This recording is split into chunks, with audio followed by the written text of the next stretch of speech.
Hello guys, good afternoon. Galing na ako SM City guys at ako'y umuwi na, pero dadaan ako ng Picolan Terminal dahil meron akong bibilhin sa Central Convenience Store.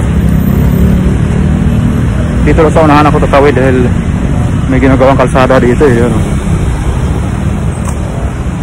So yun nga guys, doon ako tatawid sa may pedestrian crossing para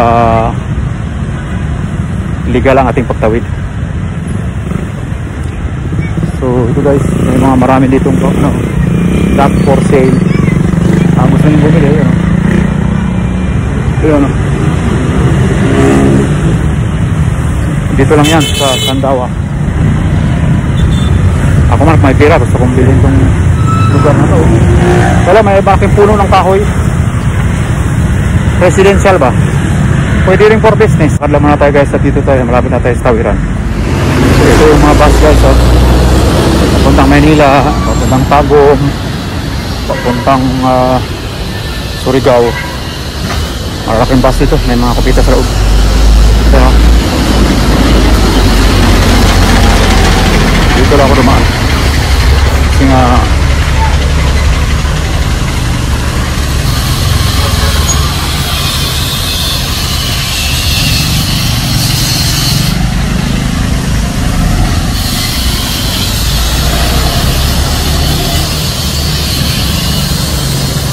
makulimlim ang araw. Ang tanda dito daan mo, daming puno ng kahoy, oh.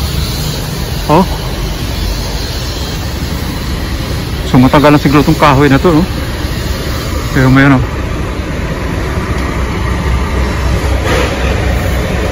yan ang Davao Metro Shuttle. Few moments later. Wala doon yung inanap sa convenience store guys. So ito, ikat pala ako dito sa Candelaria Park kasi maganda rito magano guys, maglakad-lakad. Makikita mo yung mga garden na ganyan, no? Dati may mga bahay dito ng ibon eh. Yung pugad ba? Wala na, oh. Pinukuha ng mga bata. Abot kasi ano yung mga bata rito eh. Buot kamay lang eh. So ganyan lang dito ang ano guys, oh, ang kataas yung kanilang small bamboo. Hanggang dyan lang, oh, pader. Ang ganda tignan, di ba? Yan, oh. Pagkabila ganyan lang, maganda pagka-maintain. Tapos kakatingan na nila yan kaya hindi siya tumataas kasi pinuputol na niya pantay sa pader para pag kumangin hindi matutumba. So ganyan lang guys, alasing muna itong aking face mask para makita nyo ang aking kapugyan. Wala tayong apply ngayong araw na to guys kasi nga hindi ako nakapag-DM dun sa aking contact applyan. Subukan kong may mag-recommenda sa akin, baka sakaling tanggapin tayo, di ba? Imamapping ko pa yon, hindi ko pa napuntahan kung saan banda yun, basta mala doon lang sa may sa babanda yun, dito lang sa malapit lang sa Davao City. Pupuntahan ko yon at malalaman nyo rin this week or next week or next month, mga ganyan. Pero next month ang training nila eh, so kailangan makahabol ako doon. Wala gano'ng nag-apply kasi nga hindi gano'ng kilala dito yun sa Davao City yung BPO company niyon. Pero sa Manila malaking kumpanya daw yun. So ganun guys, i-search ko muna yung kanilang kumpanya kasi nga kasama yun sa mga tinatanong paano mo nalalaman yung kumpanya nila. Kasi mayroon ko masasabi at least, di ba? Kasama na kita, alam mo nalaman, alam mo ba kung sino ang CEO ng aming kumpanya, mga ganyan. So kailangan i-research ko muna bago ka mag-apply guys. I-research nyo muna yung pangalan ng kumpanya, anong business nila, ano ang LOB, line of business nila, at saka kung bago ba lang sila o matagal na, saan ang origin ng kanilang kumpanya, mga ganyan, para mayroon kang masabi man lang doon sa mag-interview sa iyo. Kasi sa first interview pa lang eh, laglag na, lalo pag marami nag-apply. First interview pa lang, may interview na may kit eh. Na-experience ko yan, may in-apply na ako dito lang sa malapit sa MAA. Marami kami, nung first interview kami, sabay-sabay kami ini-interview sa isang room. Tanungin ka isa-isa, so marinig mo yung bawat isa kung anong mga sinasabi niya. Nag-request siya na mayroon siyang oras na, detailed na oras na yun ang gusto niya. Siguro working student siya. First interview namin yun. Pagkasunod nung aming, kasi may step by step yun eh, may level 1, may initial interview, sa iba first interview, sunod nun assessment, mag-examine kayo sa computer, at sunod nun ay typing na. Pag pumasa ka, yun na, final interview, job offer na agad. Hindi ko na nakita siguro binagsak nung nag-interview. Kasi nga nag-demand nga siya.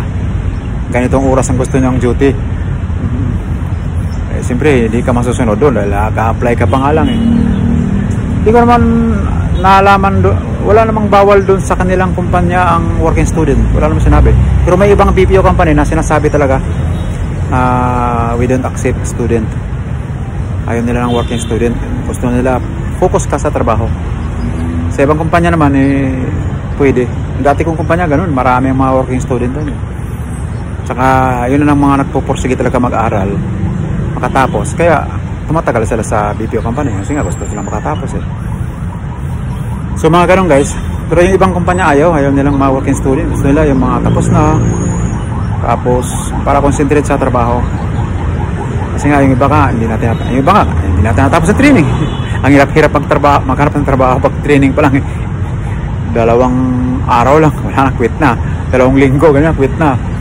So ang hirap maghanap ng trabaho katulad ako. Bale ako, talagang tinatanggap ko na talagang senior na ako. Nahirapan talaga ako. So lalo na yung mga bata, mga fresh graduate, kagagraduate na ng high school, college, eh, tapusin nyo naman yung training nyo. Sayang yung pagtanggap sa inyo eh. Gulo-gulo lang yung record ng company. Pero talaga yung iba siguro nakahanap na ng trabaho. Saka yung iba ginawa stepping stone. Kunwari meron silang na-apply na abroad, habang di pa na-approvean o di pa sila nakaalis kasi nga nagbo-board sila, apply silang call center. Ganun karamihan ng nangyayari eh. Sa mga nalalaman ko kinikwento rin sa amin mga trainer yan, yung mga nagtitrain sa amin ng mga veterans sila, alam na nila yung ginagawang stepping stone ang mga BPO company o call center agent. Kunwari, nag-apply ka ng nurse sa UK o Canada, siyempre magbo-board ka. Kung taga-probinsya ka, magbo-board ka dito sa Davao City.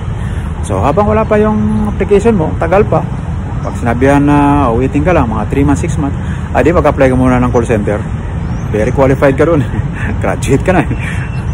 So, ganun ang karamihan. Kaya pagdating ng yung visa o approve na yung pag-apply sa abroad, awol ka na automatic. Hindi mo na talaga tapusin yung training mo. Or even kahit sa production ka na. Iba talaga di na nagpapaalam. Wala nang immediate resignation. Resign agad. Iba nagpaalam naman. Kinikwento lang sa amin ng aming mga trainer na talagang gano'n ang karamihan. So ang ginagawa ng ibang kumpanya, ibang BPO company, hindi na sila tumatanggap ng mga working student, may balak mag-abroad. So kailangan sa interview, huwag mo sabihin yun mag-abroad ka pa, mag-aaral ka pa. Red flag automatic yun. Tinuturo naman ng mga nagre-recommenda sa inyo kung ano yung mga red flag, kung ano yung mga dapat mong sabihin sa interview para hindi ka ma-red flag. So iba-iba kasing pamaraan ng mga interview sa bawat BPO company na aking na-applyan. Iba-iba ang kanilang proseso paano pagtanggap ng mga agent. So hindi pare-parehas. So kailangan talaga aralin mo yung mga pointers, tapos yung research mo yung BPO company na yung applyan. Ganoon naman ang ibang company na manood kayo guys sa yung chitchat ato ni yung Bisayan show ni Sir Chito Samantina. Yun, mayroon doong isang BPO company na kinover niya, nag-apply sa mismo, Tapos sinabi nga doon na kailangan doon, number 1 na alamin mo yung pangalan ng kumpanya, anong business nila o anong line of business nila, yung tinatawag na i-search mo talaga kung anong mga business ng kumpanyang applyan mo para malalaman mo nga yun nga ang kanilang business. Kasi kung itatanong yun, alam mo na sinerch mo na siya. So ganun lang guys. So kayo kung mayroon kayong trabaho guys, saka ng akin ha, kasi ako talaga nahirapan ako, senior na kasi ako. Yung mga may trabaho na ngayon at pwede pa naman yung sweldo nyo, eh pagtiyagaan nyo na guys. Kumikita na kayo, tapos hindi na kayo mahirapan mag-apply pa. Ngayon kung mayroon kayong nakakitang pwede kayo, saka na kayo mag-resign, pagtanggap na kayo lang. Kaya nag-apply kayong abroad at sigurado na kayo, o saka na kayo mag-resign. Ganun lang. Sigurado ka ba? Sure decision. Kaya nga ako, no choice na ako talaga. Kasi nga, senior na ako. Hindi na ako pwedeng mag-abroad.